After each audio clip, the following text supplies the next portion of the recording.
Hey, Shyam.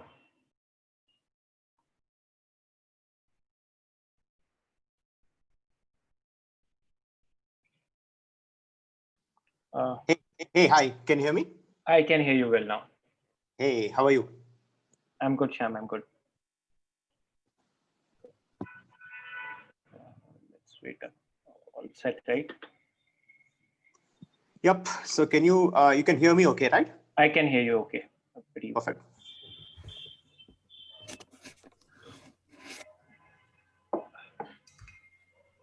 Hey, Chetan. Hey, Chetan. Proliferation of IoT devices and the need for reducing latency, reduce latency, and also the concerns from both enterprises as well as consumers around data privacy and security. So I think that is the first type of IoT edge. The second type of the edge computing that we are seeing today is the cloud edge, where we would want to bring in the flexibility and the elasticity of the cloud infrastructure closer to the source of data, so that I can essentially have the ability to run workloads right at the edge. So this is being delivered by architectures such as hybrid clouds. So we have the likes of Amazon Outposts, Azure Stack, etc., that is doing this. And the driver again here is the same in a lot of ways, right? Reduce latency, data privacy. But there's also another thing that is enabling the hybrid, the edge cloud, right? It is the way applications are built today from an architecture point of view, right? Applications are distributed, stateless, and serverless. And all of that can be very effectively realized by the hybrid edge cloud. So the third type of edge that is probably still a work in progress, and which we are going to see more of in the coming years, is the multi-access edge computing, the MEC. Which is a more telco-specific perspective or view of the entire edge computing paradigm, right? This is an approach where we would want to bring in the computer networking capability right at the edge of a local radio access network, so that I can have it closer to the subscriber. So the use, I mean, of course, the drivers here are 5G. And the need to deliver content, particularly streaming content in a more high bandwidth content in a faster, more efficient manner, is driving this type of edge computing. So just to again sum it up, we have the IoT edge, we have the cloud edge, and then we will also have the multi-access edge computing, the MEC, which is a telco specific edge that's going to come in. Right. Great. Thanks, Shyam. It was definitely a good spectrum of edge computing which you explained. Chetan, over to you. Yeah, I think most of the definitions have already been covered anyway. Yeah, so you're pretty right. When you said when you said each one of us, can you tell what edge means for you? That's pretty valid statement, because most often the edge computing is a pretty much overloaded term, right? If you really look at it, based on whom you talk to, so they define what edge computing is.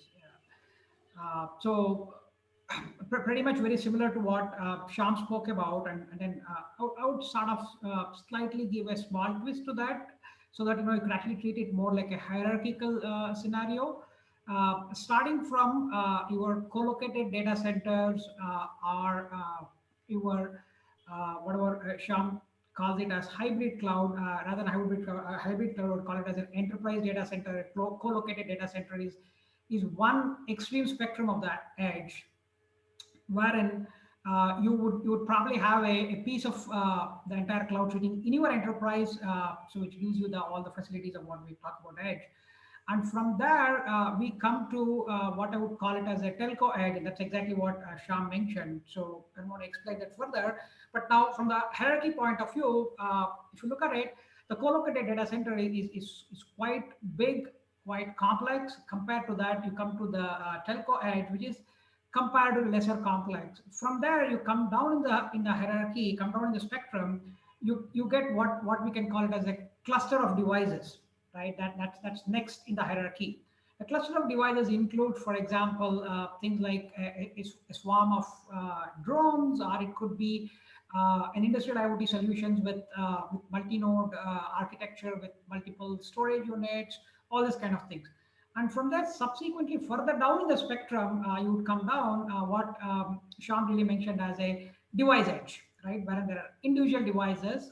These devices could be on your vehicles as a lot of compute happens on the vehicle, or this could be your OH screens, or it could be your surveillance cameras, all these things. So, so essentially, to summarize what Amit mentioned in terms of, it's nothing new. It's basically a distributed computing paradigm. Instead of doing everything on one single place, you want to distribute that.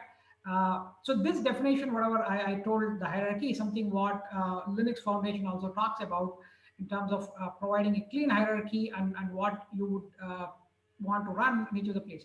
But one critical aspect which I want to bring up here is if you're trying to see, the edge as a technology, as Amit mentioned, is nothing new because go back to 1970, we had mainframe computer, which is a cloud computing.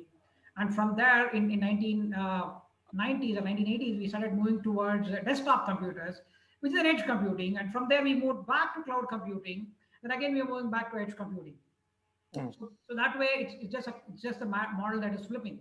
But one interesting thing that's happening now in the current flip is, though we try to run applications in a distributed manner, we would want to run cloud native application in all these places, right? Because we have seen how cloud native applications can give you easier way of managing the application. How can you create resiliency? How can you create management? How can you scale the applications? All those things is possible, something which the model which came up in the cloud, and you call the entire thing as a cloud native model.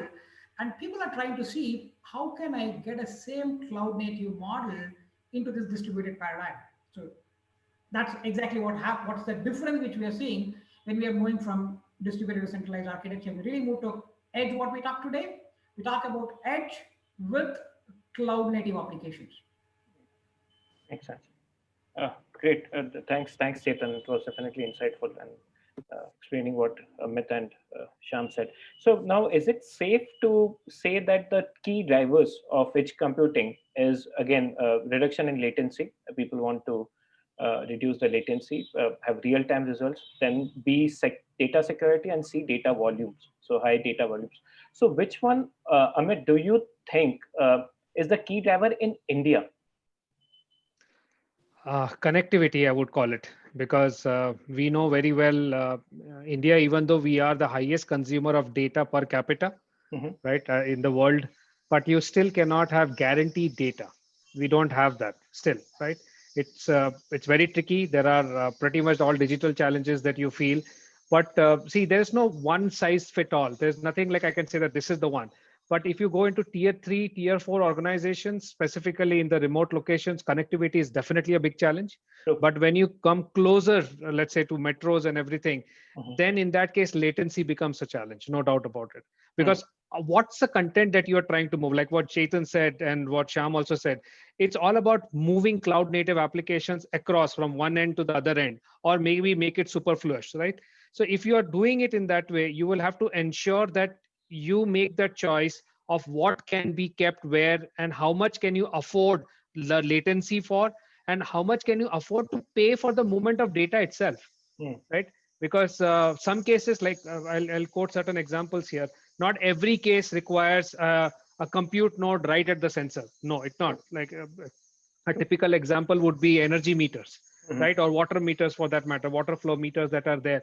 They are sending data on an average data every hour. Sometimes they send it every 4 hours, right? Depending upon the kind of this thing. Even though they are always connected, they have power right at their end, but they are still not sending data every second. It's not done. It's every 4 hours is when you send it. So in that particular scenario, does it make sense to have a data concentrator sitting right at every meter? No, it doesn't, right? So you need to have a concentrator right after maybe say every 500 or 600 odd meters, right? That's a thumb rule. Similarly, when you come to, let's say, camera, now that's a one low extreme. Now let's come to a little higher extreme.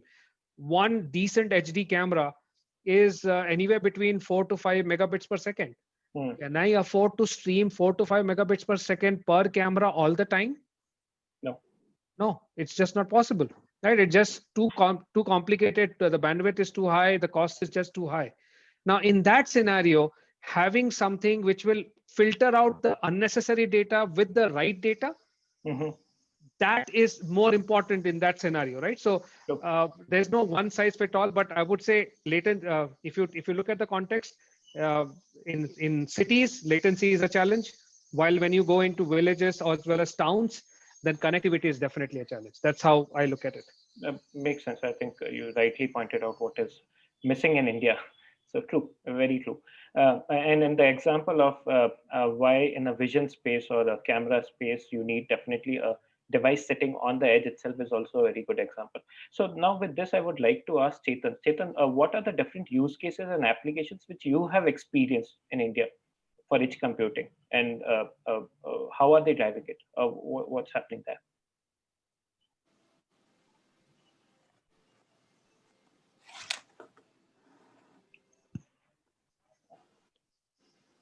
Chetan,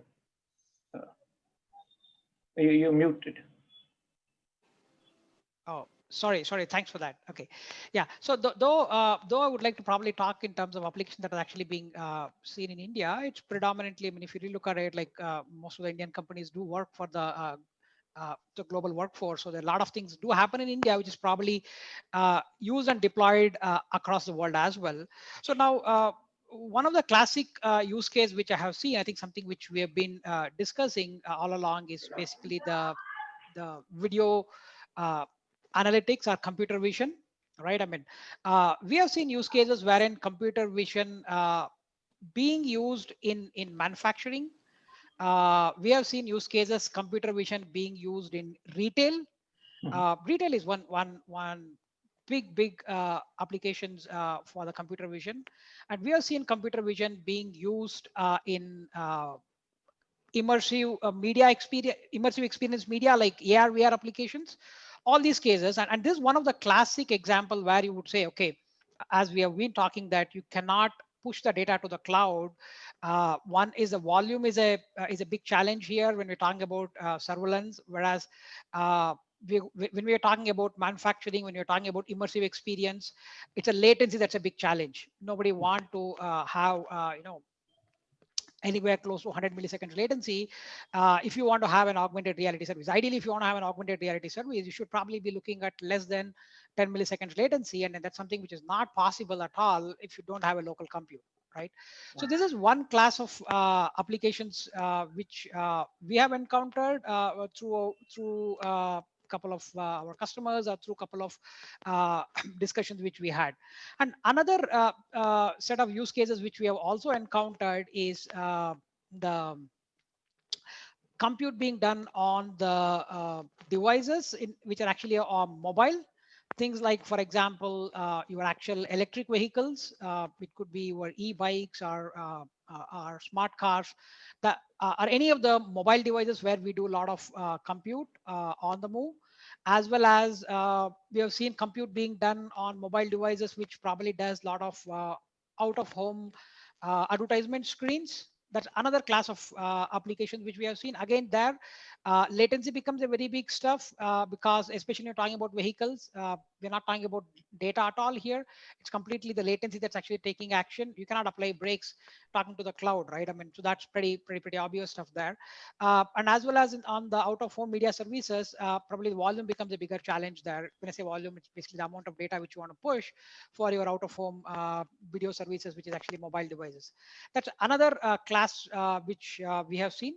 And the third class which we have seen is predominantly in the industrial IoT environment. So we have seen mostly in oil and gas industry, where the amount of data that they're actually collecting is huge. Not just in terms of looking at a couple of missions, but then in oil and gas industry, they really collect close to 200 MB of data per hour, at least with one of the customers whom we were discussing with, right? 200 MB per hour is a huge data to be actually pushed to the cloud.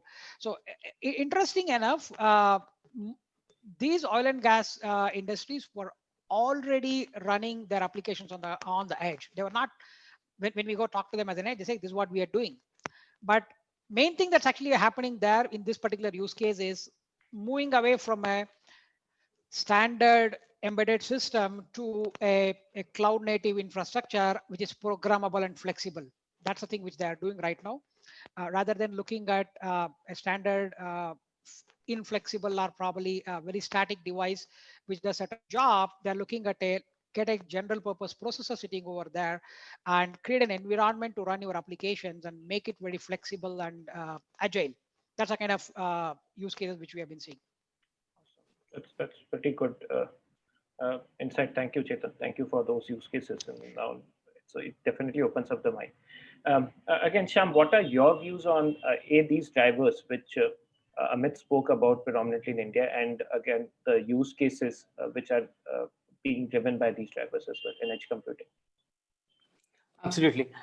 So I think there is no doubt that the sheer volume of data that we are going to see is definitely one of the key drivers from an edge computing point of view. But I think in addition to that, as Amit rightly mentioned, right, the unreliable connectivity for a wide variety of use cases makes it imperative to do decision making right at on-site, on-premise, on edge.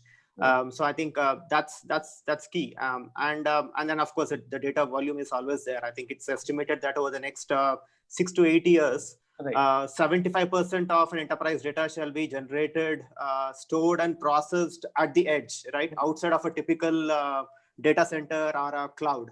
Right now, it's probably about 10-15%. So so that's actually a pretty rapid shift. So it might take a few more years for that to happen in India, but traditionally, a lot of enterprise technology adoption in India has been not very fast. But I think we might probably see that in India, we might skip a couple of generations in terms of technology where there could possibly be enterprises who are late adopters to the entire cloud paradigm might actually start adopting the edge cloud right off the bat. And that is definitely a distinct possibility. Moving over to the use cases, right?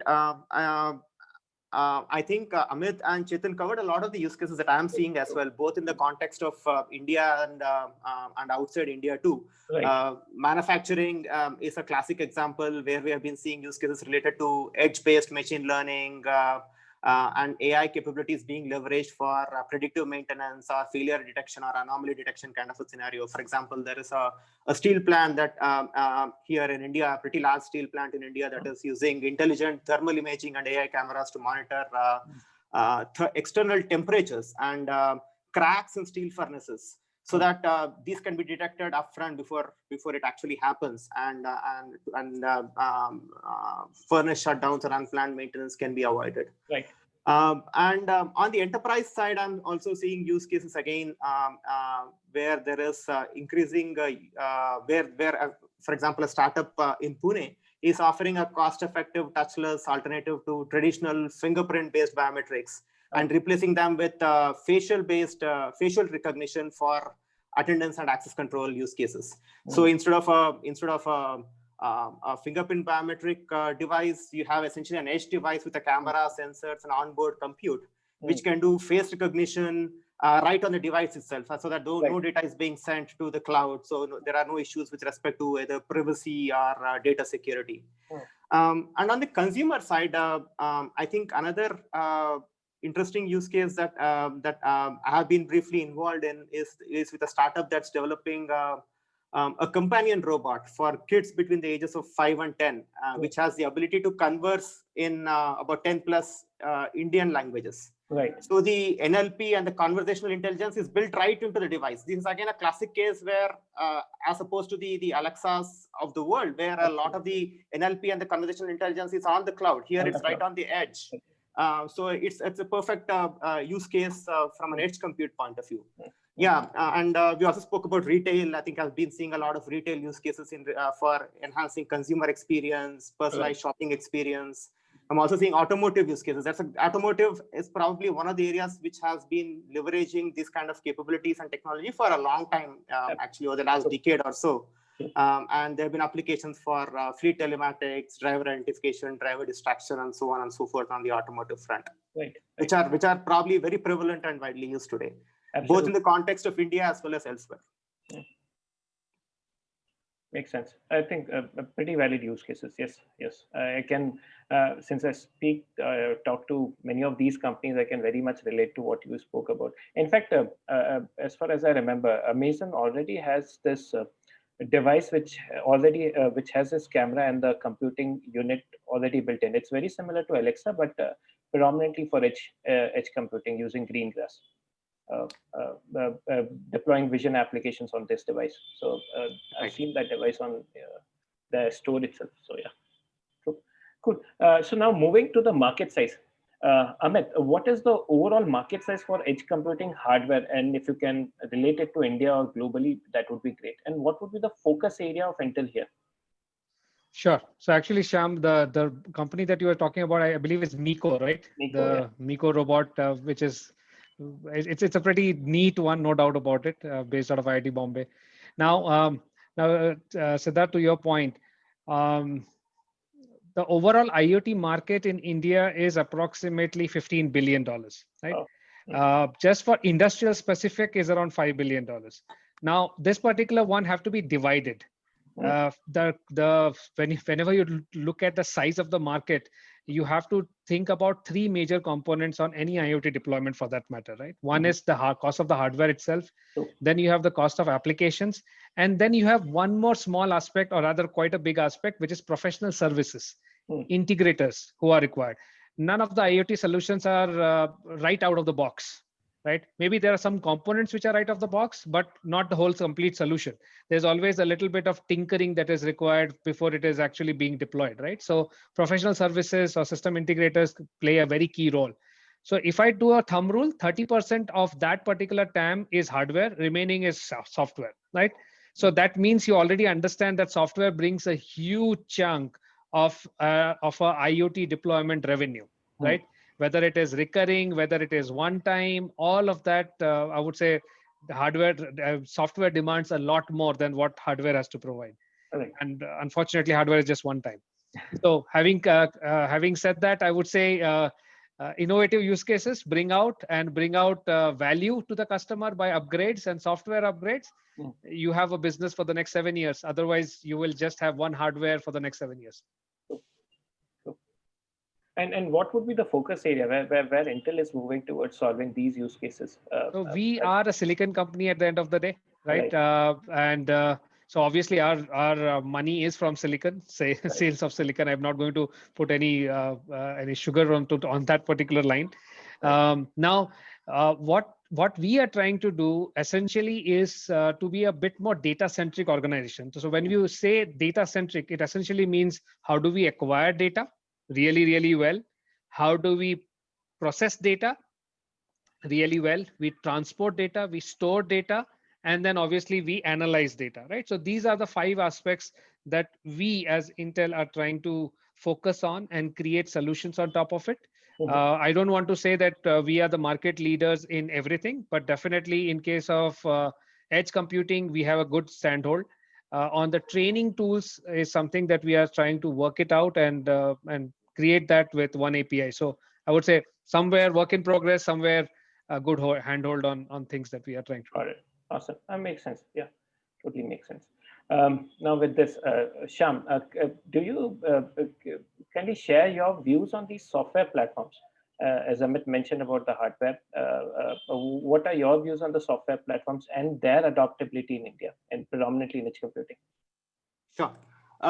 So the software landscape for edge computing actually is quite vast and in a lot of ways fragmented actually.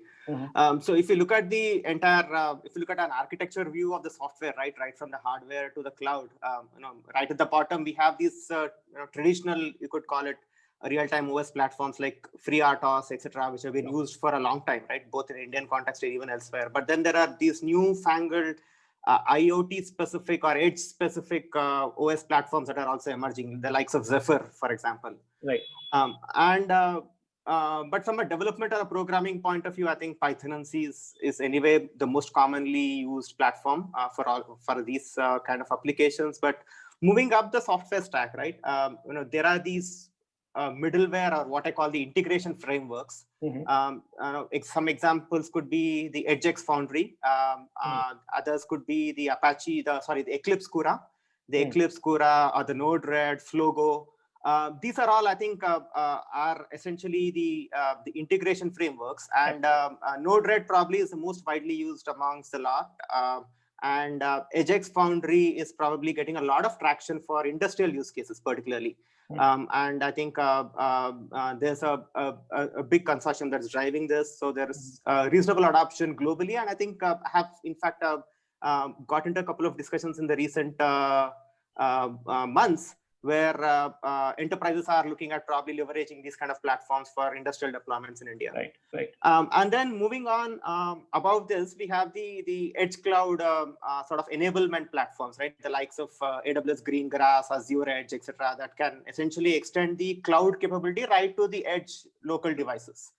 So that's, and then right on top of it, we have the entire suite of management, application enablement, provisioning software, which are mostly cloud native in a lot of ways, but then they also have a device side agent or a client, and that's essentially how they deliver it. So, but then if you also look at this is the stack that probably could be deployed for a wide variety of edge or IoT applications. But if you look at for example, AI, ML type use cases, then we have the likes of TensorFlow Lite and OpenVINO from Intel, which are essentially used for the software frameworks for these type of use cases. So, I mean, to sum it up, there isn't really a uniform one size fits all kind of a software stack. It is very much application dependent. It depends on the deployment that one would want. It depends on the kind of R&D team and the developer know-how that you have within an organization. So I think a lot of these factors essentially would define the kind of software stack that would be adopted for the edge computing frameworks. And so that's essentially what it is. Yeah, I think you covered most of them. So thank you. Thanks, Shyam. Chetan, challenges, what you have seen customers while they adopt edge computing?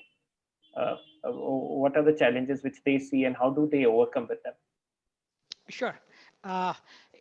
Yeah, thanks for this. And Shyam, probably like if you allow me to go to a commercial mode, you probably missed Acorn Labs platform, which actually provides most of the things what you asked for, including device management and orchestration. Okay, coming out of commercial mode now. Yeah, so in terms of challenges, right? See, now, I would like to probably give you one small example in terms of how we can think why adaptation to edge could be very challenging, right? So let's take somebody is having a big company is having an e-commerce portal, right? So wherein all the customers come in and they like get into the portal, do some transaction, buy something, and go out, right? Now, the entire e-commerce portal, based on like how you probably deploy it, there's a very good framework in the cloud in terms of how to create a resilient solution and how to create a backup, all those things. And like you probably end up creating some based on how you want to scale up the system, 10, 15 nodes, right? That's what you would have done. And you're probably going to have a team called DevOps, right? Who sort of manages this based on how big the size is, from 20 nodes all the way to 200 nodes for one e-commerce portal. Now shift gears from there, right?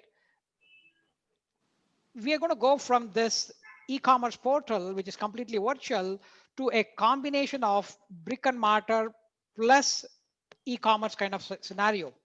It could be like completely like a very flexible automatic vending machines, or it could be something like what, due to lack of any name I'm just giving, it could be something like what Amazon Go is talking about, wherein customers go in, directly buy they want, and they don't even understand, auto checkout happens. Now, the DevOps team who was managing this 20 odd or 50 odd portals, 50 odd nodes for a single portal, you need to have a team now that manages 2000 odd such vending machines, right? We are not talking about a very constrained vending machine. We're talking about a little bit programmable one, right?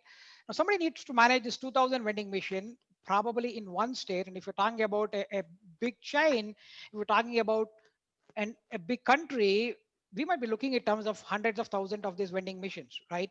Now, you need to forget what you call as a DevOps, right? You need to introduce something called fleet ops, right? How can the team there manage this 100,000 sites which are distributed across the country or transcontinental scenarios to make sure your system is up and running, right? If you built an excellent auto checkout machine in your airport so that people will just go to the shop, pick up something and just go out and checkout automatically happen, that's going to be a very, very classic example, because uh, people don't want to wait in the queue in an airport, right? And now if that particular site is down, you're losing a lot of revenue, right? Because you spend a lot of money getting your system up and running in an airport and then paying rent in the airport, all those kind of things. Then like your system, and if the system is down, it's going to be tough. Now you cannot tell I'm going to have one IT guy in every such site. True. Which is not going to work out economically for you. And an IT guy, when you talk about an IT guy, ideally you should probably end up having one DevOps guy in every site. Having a DevOps guy in every site, in every airport, in every malls, wherever you have auto checkout, it's not going to be economically viable. Now this becomes a big hindrance, right? People are pretty aware that how they can run their application very flexibly in a cloud, because the cloud vendor provides the entire resilience, and the cloud vendor takes care of to make sure the node is up and running always. Move from there, shift gears to completely distributed environment. You have systems which are as programmable as what you see in the cloud, but then completely distributed environment. How do you manage that, right? That I've seen as one of the basic or rather difficult tasks for people to manage. That actually becomes one of the basic roadblock for people to move towards edge. True. Right? So I mean, though I sort of dramatized it, giving an example of a an auto checkout mission, or a vending machine which is very complex. Now move from there even to a very small devices, right? I remember with one of our customer, right, a long time back, we were talking about it. So they created a solution to probably monitor the temperature of the boiler, and then subsequently take some action based on the temperature, those kind of things, right? And then they used to put some alerts and those things to the cloud. But what was happening, because these devices were kept inside the this stations where they're putting a lot of boilers, the connectivity was pretty bad, right? Now, because of that, sometimes their applications used to crash, their applications used to freeze, so many things used to happen. And for each of these things, they had to sort of call somebody telling that, okay, boss, can you go power off this device to the station where the devices are deployed. Now, this becomes a big challenge, because nobody wants to run their business critical application on an unreliable system. Nobody wants to run their business critical application where you don't have control about what's going on. And that was the biggest challenge which we have seen when people are trying to adapt edge computing. And second thing which I've also seen is most of our customers are looking at cloud native solution. Most of our customers are looking at, okay, whatever the way you could probably upgrade your software at the frequency at which you could do on the cloud, they expect same thing to be done on the edge. Because nobody wants to say, okay, look, this is an embedded system. Let's do a complete programming. Let's seal the system and then deliver to the customer at one time, and then no changes will happen. Sure. I don't think that old school thought will ever work now. People are looking at a scenario wherein they push the product and subsequently keep adding more and more updates, keep adding more and more features coming in, so that they don't want to miss out on the market right now, right? For something like this to happen, the DevOps team needs to completely go away from what they were doing on the cloud to what needs to be done on the fleet of devices. This is another big challenge which I have seen. Makes sense. Makes sense. Thank you, Chetan, for sharing some light on this view. Again, now let's shift gear towards 5G. You could say a topic which is on there right now. So how do you see the impact of 5G? Will it be a catalyst for edge computing, or what would be the consequences of it again on edge computing. We can talk globally around this because I know at least in India, 5G seems to be quite far. So how will the global ecosystem take care of it? Maybe we can start with Amit. Amit, what are your views on this? Sure. So before I delve into 5G, I think Chetan, what you rightly pointed out, there are one more example that I just want to add before I move into the 5G topic. Sure. Everybody has their own set of IoT deployments. Somebody tries to deploy it in a Windows machine, somebody does on a Linux, somebody does it on a Linux. Also, there are four or five different flavors that are there, right? Now, you cannot really expect a small organization, a small manufacturing organization with, let's say, 15, 20 odd people who know only manufacturing to also know IT and do a standardization of operating system across all of those. So those are some of the challenges that are also paramount for SMEs in India or MSMEs for that matter in India, right? And we have 20 lakh SMEs in manufacturing SMEs, MSMEs in India for that matter, Right. which is a pretty big number. Now, coming to the 5G topic, there are definitely a lot of work that is happening. Now, there are market leaders on 5G, specifically Germany has taken a lead, Japan has taken a lead, Korea has taken a lead, and there are some trials going on in US and UK for that matter, right? I am pretty sure people are aware of the 5G towers being burned during COVID. I'm sure you've heard about that. But having said that, obviously, when with 5G, there are two aspects that come in. One is the data bandwidth itself, right? Which is almost 10 times more than what you get with 4G. And then the second aspect is the latency itself, which is 1 millisecond or lower when you were talking about mission critical applications, right? So there is a guaranteed latency part. Now, these are the two things which are going to create more wider applications around. So for example, today, some applications like autonomous robots, for example, right? Bringing in autonomous robot and actually controlling them is completely out of the scope. You will have to put in a lot of money to set up your own dedicated infrastructure to actually control them, which makes it even though autonomous robots themselves are costly, and having to set up a network for it is equally costly, right? So that becomes a challenge. So but once we have 5G, which is both private and commercial 5G, you would see a lot of these kind of applications where latencies and control, which is very, very specific control, will become very common. Example, I'll just take another example. Let's say when you are going into a manufacturing location and you have to lay a cable, simple Ethernet cable. Do you know how much they charge to actually dig up a line and put in a cable? It's actually more than the cost of the router itself, or for that matter, right? So if you are thinking about these kind of scenarios where I would like to do plug and play kind of operations, like I put in a camera here, I put in a sensor there, I put in something here, I put in something there, and they just all connect and they all just work very nicely in a high bandwidth, low latency environment. That's what 5G is going to bring in. Awesome. Good. Great. Thanks, Amit, for sharing this views. Shyam, what would be your views here? Yeah, so I think as Amit rightly mentioned, right, 5G enables high bandwidth and low latency. And I think in a lot of ways, 5G coupled with AI can essentially transform what is today's Internet of Things to Internet of Intelligent Things. Today, the things aren't very intelligent, so as to speak, and progressively they would become a lot more intelligent, employing 5G and AI. So talking about 5G specifically globally, there is a lot of work that is even being done around standardization. For example, there's 5GPP standardization, there is ETSI, the MEC standards that's happening particularly in Europe. Deployments going around in Europe and in US too.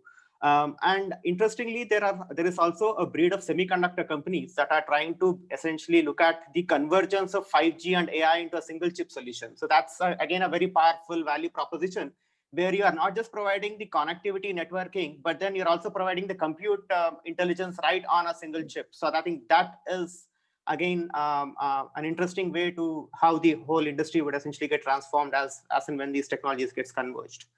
Talking specifically about India, I was reading a report recently, I think it was by Ericsson, where it is expected that there would be 350 million 5G connections by 2026. Assuming that these forecasts prove to be correct in the time to come, I think that's an incredible growth if that is true. But while we are at least a few years away from a full-fledged 5G rollout, I think there's a lot of work that is being done in the background, even in the context of Indian telcos, to get the rest of the infrastructure pieces ready. A few examples could be like what Vodafone Idea is doing with Red Hat, where they are essentially looking at how they can bring in a distributed hybrid cloud with about 100 plus data centers across the country. And that essentially realizes the premise of the hybrid edge cloud. Similarly, Reliance Jio is rolling out a CDN and an edge cache network that will help sort of faster delivery of streaming content and app content to users in that specific location or geography. So I think a lot of the pieces and I think some groundwork towards 5G are I think work in progress, and we should probably see increasing impact of it in this year to come. True. I think this 5G and AI on a single chip will definitely revolutionize things up around. That's a good piece of information. Thanks, Shyam. Chetan, can we share your views? Yeah. So, looking at 5G, I mean, I think that there's a lot of talk about it in terms of, how would edge computing impact 5G and how 5G impact edge computing, right? Like the way I look at it is like they would actually go hand in hand in terms of the edge computing will act as a catalyst for 5G adoption, and 5G will act as a catalyst for edge computing adoption. That's where when I say really hand in hand, right? So, how does it happen? Let's take this example, right? Now 5G talks about at least promise in terms of high bandwidth. Now, with the high bandwidth, you could probably do, let's take this example of, you can probably define a stream of stream of drones, which can probably capture some data and do some analysis. And then since you have a high speed bandwidth, you can probably communicate with these drones in a much better way. But now if this has to run a mission critical application, for example, if it has to take care of, some system which can break if you don't get a feedback well within 10 milliseconds, right? Now, 5G cannot provide that 10 milliseconds latency, because when you're talking about latency, we're talking about end-to-end latency. It is not just the 5G's radio network access network which we're talking about. We're not talking about just the radio access network. We're talking about complete and all the way to the cloud, right? So there will be a basic limitation on providing less than 10 milliseconds latency because of your transmission propagation delay. Forget anything else. Forget your actual switching. Your propagation delay itself will not be probably able to allow that, right? So hence what happens, you're going to have 5G which provides high bandwidth, but then if you want to get a since you have a high bandwidth, you could think of newer application. If you can think of newer application, then probably you would want a low latency service. To do low latency service, you will end up running your application at the edge, right? But that's how more and more edge computing applications will start coming in, because we have 5G, right? And let's look at the other way around, right? Let's look at how will 5G deployment get will actually benefit from the edge computing itself, right? So another example could be where a lot of people talk about, specifically in the MEC use case. So we talk about content caching, right? So now we talk about 5G, it gives a high bandwidth. You're going to have a more powerful mobile phones whenever it happens, which can play ultra HD videos on your phone, right? Now that means you're going to have, because your radio access network bandwidth is increasing in the 5G. So you're going to have small cells, you're going to have short distances, higher bandwidth. Now, it doesn't mean that higher bandwidth in the radio access network solves all the problem, right? When I say radio access network, what I mean is from the cell tower onto your phone. If you just increase the bandwidth there, it doesn't solve all the problem. You are giving higher bandwidth there would mean more and more people want to access high definition video on the go and smooth video. If you want to do that, there will be a lot of pressure on the backhaul, right? If everybody within a cell start using ultra high bandwidth, high bandwidth application like video, a lot of pressure on the backhaul, right? Now 5G will fail in that case. Right now, what's the solution? Solution is you create a local content cache engine with edge computing capability at the cell tower. Now, the technology of how you can probably operate and manage your edge computing infrastructure is actually helping people to experience real 5G application, right? So I would really say both edge computing and 5G will go hand in hand. Each of them will act as a catalyst for others. Awesome. That's good. That's good. Great. Thank you. I think we will pause here for the questions here. Questions. Thank you, Chetan. Thank you, Amit, Shyam, for answering these. Now I'll take the audience to what exactly is ICON and what we do there, and then again after that we can start taking up the audience questions. Hope that's okay with all of us. So let me start sharing my screen and take you all through what exactly is ICON and how it helps solving some of the operational challenges which Chetan and Amit spoke about as well.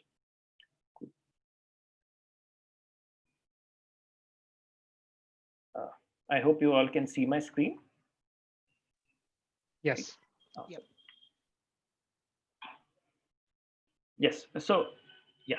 So ICON in simple terms, it's a software solution which helps you to monitor, manage, securely access and upgrade array of remotely deployed IoT devices and edge applications. And these applications or use case varies around across the horizon. So we start with IoT gateways, edge servers, robotic arms, smart vehicles, retail. You could say Chetan spoke about vending machines, computer vision applications. In fact, Shyam also spoke about those use cases, and then drones. All these are classic examples of edge computing where people have started moving the applications from the cloud to the edge. Now monitoring these devices, which makes to make sure that these applications are working fine, because these are mission critical applications in most of these use cases, and monitoring the applications performance of these applications becomes very critical to drive these use cases, and that's what ICON do at its heart.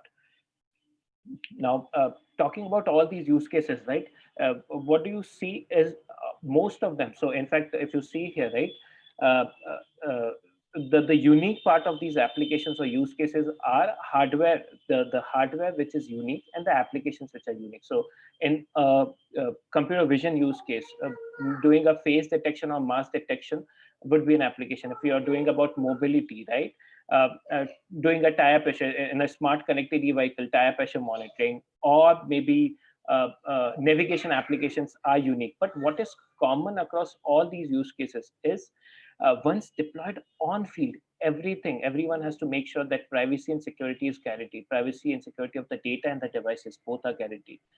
Remote connectivity to these edge devices are required to debug issues, to find out failures.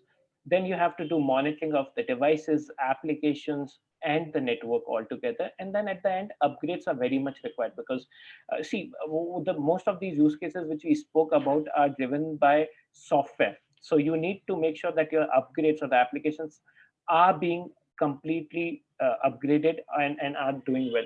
Yeah. So we drive upgrades there. So that's what I can do, taking care of this middle stack from the whole ecosystem, so that you don't have to build across it.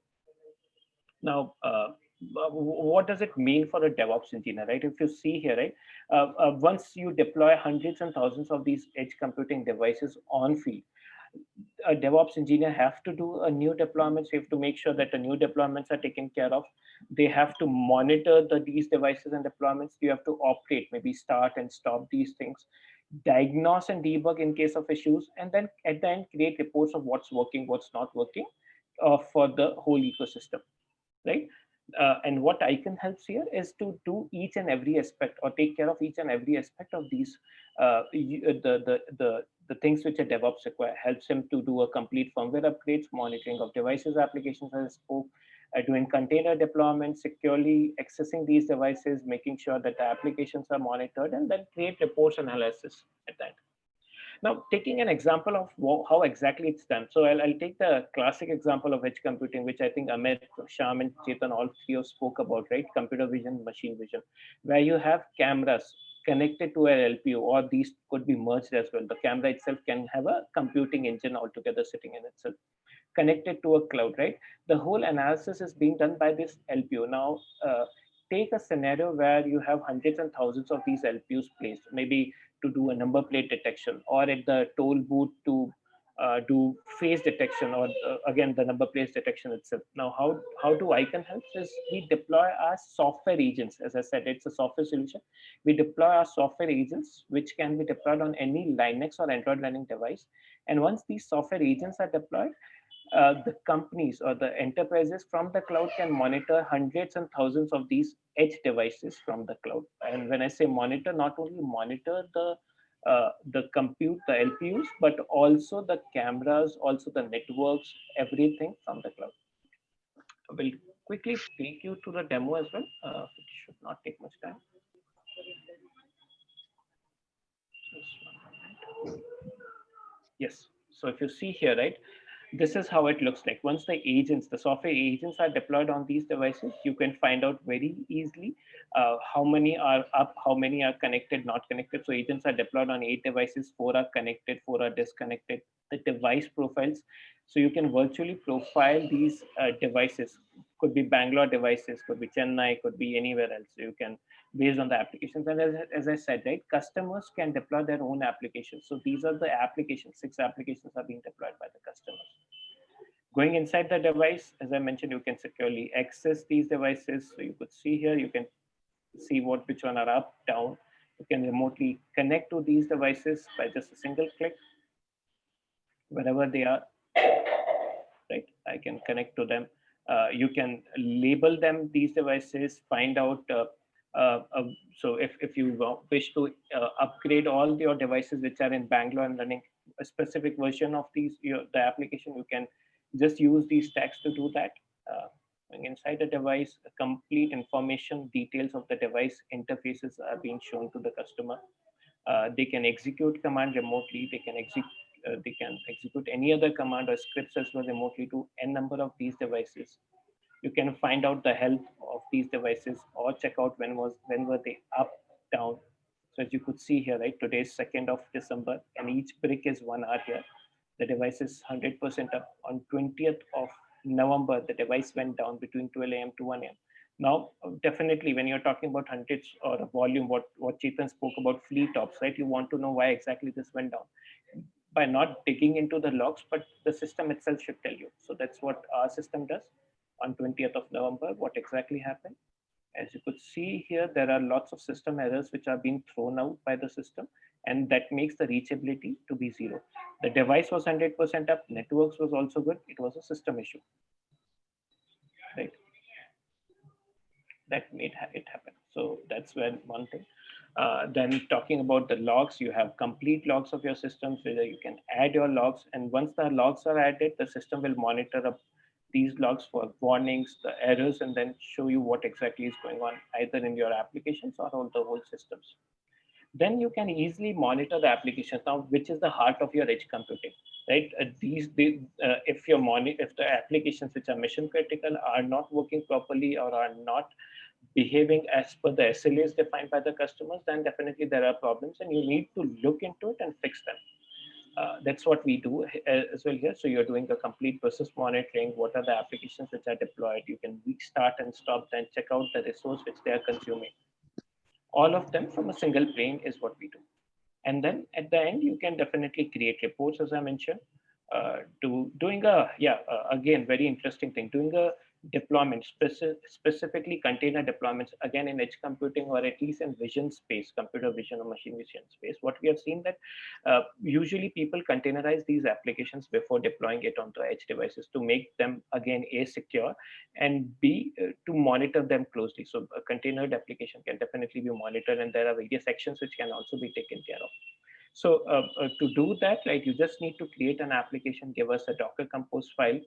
We will take it up, put up your applications on the apps page, which we have, and then the deployment is quite simple. So go to any device, any profile where you want to deploy. Say, I want to deploy the application in all the Bangalore devices.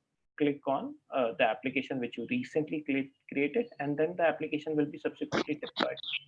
And once deployed, you can easily check it out, the application from the apps page, and then see how is it behaving as well. Another big use cases is what we mentioned, right? Upgrades of these models, AI models, or the application itself, or maybe sometimes configuration upgrades or system upgrades, firmware upgrades itself are also very crucial and critical also in edge computing space, as what all three of our panelists spoke about, right? Now that's what Icon takes care of it as well. So you just need to give the artifact file or the what I mean, a package file of your upgrade which has to be taken care of. It could be starting with a file which you want to copy to these edge devices, or could be a configuration file or a script which has to be run, or maybe a simple app upgrade which has to happen, package upgrade. Just a package of that file which has to be uploaded, and then you do a deployment, which is predominantly, say, uh, I did a deployment and this is what all happened. So we did a deployment which took 1 minute, 7 seconds. It was done on only one device. You can do it n number of devices on from your dashboard, whatever is required. All the complete state of your deployment will be mentioned here. How many passed, how many failed, which are in progress, pending state, success, all of them will be mentioned here. And then you'll have a complete logs of these deployments also coming up here. So this is what in simple terms we can do with Icon, which solves you. Again, this becomes another catalyst. So I would not say catalyst, but it gets very easy for you to start edge computing and altogether. You have to just worry about the applications which you wish to move to the edge and the right hardware for it. The rest, everything can be taken care from the platform or the tool. And the other specialty of the tool is quite open. So everything which you see on the dashboard has REST APIs. So you can integrate the APIs in your own ecosystem, or at least in your own dashboards, to drive the whole ecosystem. I think that's pretty much it from the Icon side. I wish to tell about. Chetan, kindly add if I have missed anything. But yeah. No, pretty much good. Okay. I think I'll stop sharing, and then now we can take up some questions from the panelists itself. Sorry, not the questions from the audience. Yes. So now again, maybe a question to Shyam. Shyam, we have one question here. What is the application of edge computing in defense sector? If you can throw some light here. Defense, I think that's interesting. Yeah. I think a lot of the use cases essentially in such sectors also would probably be around equipment monitoring, asset monitoring, and possibly predictive maintenance type use cases. I think that is probably the use cases that I can think of from a defense point of view, because I think defense as probably like a manufacturing or an industrial sector, right, is very asset heavy, and there are assets distributed everywhere. There are assets out in the field, and obviously you need mechanisms to be able to monitor that. I think that possibly could be one such application from a defense point of view. But of course, there are also use cases essentially around, the more traditional use cases around, missile guidance and satellite monitoring. I think these are, drones could be another area. And drone-based surveillance could be a use case. Again, right. That's probably could be useful, but for more localized security and surveillance mechanisms. I think, yeah, these are the use cases that I can think of. Right, that's pretty good. Great. Now there's another question which we have. We got it recently. So what are the open research problems and challenges in edge computing? Chetan, would love you to take this. What are the open research problems and challenges in edge computing? Yeah, if you talk in terms of open challenges, I would not put it specifically from the overall edge computing as a technology, but then if you look at every individual items there, there are a lot of issues that still needs to be resolved. So for example, the security could be one big challenge in terms of, how do you ensure starting from device onboarding, making sure rogue device doesn't get onboarded, making sure the device is not tampered, making sure somebody cannot run a rogue application on the device, starting from there all the way till the data that's being processed there. How do you make sure the data is secure? How do you make sure the data retention is taken care? and as well as, the data doesn't get misused, right? Which can actually be very difficult problem. And then there's a lot of research work that needs to happen there. And we should think of all these things to be done on a resource constrained environment in terms of how much of battery power the device might have, how much of compute power device might have, despite you need to have the same kind of security. That can actually be a very interesting research problem. So, think of it like we tell, we're going to store the data on the cloud, and like we are worried about data privacy. We are worried about what happens to my data in the cloud. We don't know. From there, we are moving towards, just spraying the data across of the geography. It's lot more insecure environment out there. Though we say like the edge would provide a data privacy problem is being resolved, but it actually creates more problem there. That's one big research stuff which I can think of. Another kind of thing which also in terms of, at the application level, how people can sort of create synchronization across distributed applications when somebody is running a computing on this computing infrastructure. They're running distributed application which needs a lot of synchronization. What kind of synchronization can be done, and what's the latency involved in that synchronization? That can be another interesting challenge which I can think of. Got it. Makes sense. Yeah. Again, Amit, I'm randomly throwing questions because randomly in the sense I'm randomly choosing the panelists because they're not being targeted to one. So Amit, for you, how does edge computing help in real-time applications in terms of security? So security, I think the latest, greatest of, okay, so let me rephrase my statement a little bit first. Data security is a very big aspect. I don't want to say device. So there are multiple types of security that you have to think about, right? So there is actual device security. Then you have the data itself, data privacy and data security itself. Like how do you ensure that that particular thing is taken care of? And I believe there are certain computers, certain questions on fog computing that is coming in. There's a new topic which is coming in as federated learning. I don't know if you guys have ever delved into a little bit, but that's a new latest greatest that is coming in. But having said that, I think the major chunk of any edge computing is to ensure that, like I said, data is the new oil, right? So ensuring that that particular portion of data security is taken into account, not just only device security. Device security is fairly easy to accomplish, but data security is actually far more, because that implies that you need to give permissions to who access the data. Because once data is copied, like once I give access to, let's say, my data to you, and you have copied it, then it's lost. I have no control of it. Absolutely no control or zero control on that particular part, right? So Europe is definitely doing a lot more on how data control can happen, how data sharing policies can happen. And the funny part is not a lot of the big cloud companies are there in that. They are all small ones which are starting a consortium. HX Factory, for example, is also defining something of that sort. So I would say the major challenge is data security rather than device security. Device security is fairly easy, and I can definitely help you with both aspects. Is what my belief is. True. Thanks, Amit. Chetan, next question to you. Which is the best for data analysis in vehicular network, edge computing or fog computing?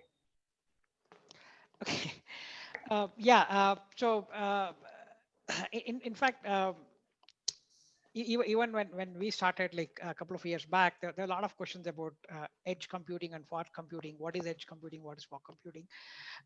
People were talking both of this as a parallel terms, and then like there are no standard definitions. To some extent, some definition talks about fog computing being doing a lot of nodes which just collects the data and push it to one centralized node, and you take actions there, which is again distributed. Like they're distributed centralized nodes. I mean, maybe that's an oxymoron statement. What I mean is there are a lot of edge devices, and then as well as device below these edge devices, which are actually very little devices which doesn't do a lot of compute, but just only collect the data and push it over there. And people give such a network topology as a fog computing environment, versus wherein like you have an end device with the sensors, everything connected locally to that particular device, and they define that as an edge computing paradigm, right? So I hope you guys understand. Like in case of fog, one definition is you basically have a in academic status, what they call it as a fog, as a sensor network. You have a sensor network connected to these edge devices. Edge device connects to your network, your internet. And that sensor network is what people call as a fog computing environment in some cases, right? So now for data analysts for a vehicular network, in my opinion, vehicle network doesn't come into that definition of fog computing, right? Again, the definition of fog computing itself is very, very jittery, both fog and edge. I defined what fog and edge, keeping that as a definition. Vehicular network doesn't fall into the fog computing environment. It probably is an edge computing environment. And you probably do your data analysis in an edge, like wherein like you probably do process on each of the individual nodes. That's what would happen. True. I think, and the subsequent question which was asked is, can ICANN be used in real-time computation in vehicular edge network? And the answer I can also provide. Yes, definitely we do that. We have a couple of customers where we help them to do real-time computation in their edge networks, which are essentially devices inscribed into the vehicle itself. And you could say, you could think of these vehicles as predominantly moving Linux machines or Android machines on road. And we do definitely help them to do a real-time computation. I can test that. We have customers there. Cool. So we have next questions. Again, I would point this to Shyam. Shyam, what would be good time to enter into building products in edge computing space? And is the market mature enough for it? Yeah, I think that's an interesting question. But before I answer that, I just want to add a bit to the previous question that was asked related to the vehicular networks, right? I think in the context of vehicular networks, there are actually three different types of use cases. There's one is vehicle to infrastructure, where every vehicle communicates to the backend infrastructure. There is vehicle to vehicle, and where each vehicle talks to each other and is essentially in a lot of ways a local network.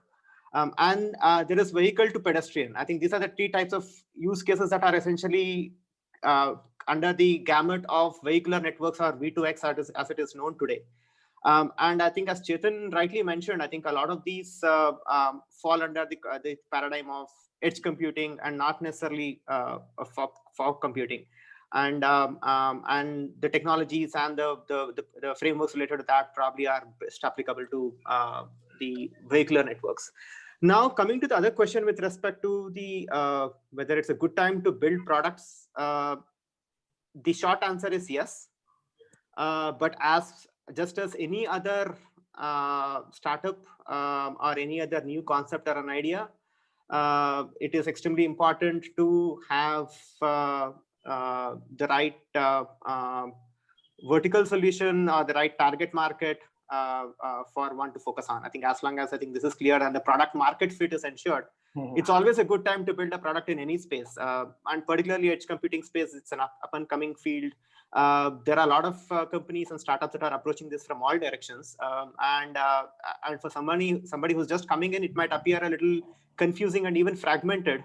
But I think over time, I think obviously there would be a lot of consolidation, and I think from that sense, it's always good to enter an evolving field like edge computing early on, rather than when it is fully developed and mature. So for a startup, yes, the time is perfect. Great. Amit, your views on this? There is a time to plunge on technology, right? I think this is the right time to plunge on edge, because the reason why, I think you have all rightly said that, Chetan, Shyam, and you, Siddharth, for that matter, right? The market is definitely there because people value. And the silver lining is like this. I know that we have all gone through a very bad, horrible time for the last 9 months, no doubt about it. The world has gone through a very bad time. But this thing has taught us to still be working. We are in a digital platform as we speak today. I am running a virtual screen on my laptop because I don't want you to see what's happening behind me, right? That's something that I wanted to do as a privacy protection from my side. All of this is edge computing, and this is mature. There are glitches, no doubt about it. There is never a perfect solution ever in world, right? There's nothing like perfect solution. It's always something that works the best in the current scenario. So if I have to look at it from that point of view, It's the scenario is there. You have the right hardware available. You have the right set of software pieces available. You have to ensure that they have to be stitched together. Yes, eventually it will become so mature that you don't even have to stitch it together. It will just be like this. But that will happen. But if people don't start working on it now, it will never happen. So I think it's a matter of starting the best foot forward. That's how I look at it. True. Great. I think we are done with these questions as well, and we are on time. So I would just summarize our discussion, what we had, so that audience can take up the key actions which has been taken care of. Let me do that. So as a summary, right, what we spoke about, that data is definitely the new oil and will be the key driver also for edge computing. Though it's not homogeneous, there are definitely three types of edge computing. We talk about device edge, we talk about cloud or hybrid edge, and then the multi-access edge computing, MAC edge, which is predominantly in the telco space. Now, the key drivers which will drive edge computing is again latency. We need to reduce latency, data security, and data volume and connectivity. For India, connectivity and latency would be the key drivers which will be driving these applications and the use cases. Now, not every use case again definitely will require edge, because there are use cases which don't require, they again are not mission critical, not the data volume is not very high enough. Also, the latency, they're okay with the latency which is being provided to them. So the use cases which is mostly drive edge computing will be again in the vision space, computer vision, machine vision. In computer vision, you can talk about people analytics, vehicle analytics, or peripheral analytics, all these things. In machine vision, we can talk about the quality analysis of the conveyor belt, the products which are going out, or maybe security of the workers in the industrial IoT, in the industry setup altogether. And then we have digital OH, mobility, smart mobility, industrial IoT, retail. These all will be the key segments where edge computing is going to play a very heavy role. The market itself in India, is what Amit said, right, would be 15 billion.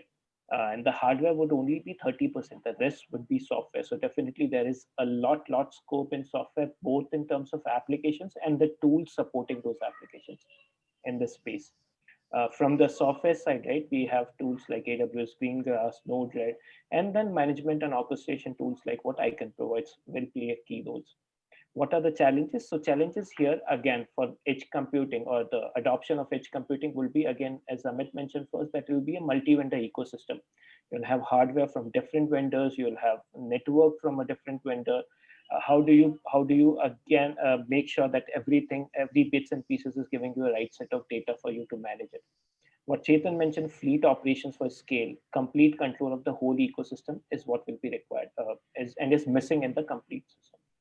Now, with respect to 5G, what I think consolidation is that edge computing, 5G, and AI will every time go hands on hands. So one will be the catalyst for others, and then they will drive each other. That's predominantly it from the summary side. I think if I've missed anything, maybe Chetan, Amit, Shyam, you can add on there. Otherwise, we are, I think, on time, and we can close this as well. You summarized it well, Siddharth. Thank you. Cool. Great. Team, if there's any other question, we can take it up. Otherwise, thank you very much for attending this and giving us your time here. I will definitely share out these summary points and also the recording of this session for future review and all those things. Okay. If there's nothing much, thank you very much for your time. Thanks, Amit, Chetan, Shyam, for your time, and then giving us very good insights on edge computing and definitely its landscape in India. Thank you. Thank you. Thank you so much. Thanks, everyone. Thank you so much. Thank you. Thanks, everyone.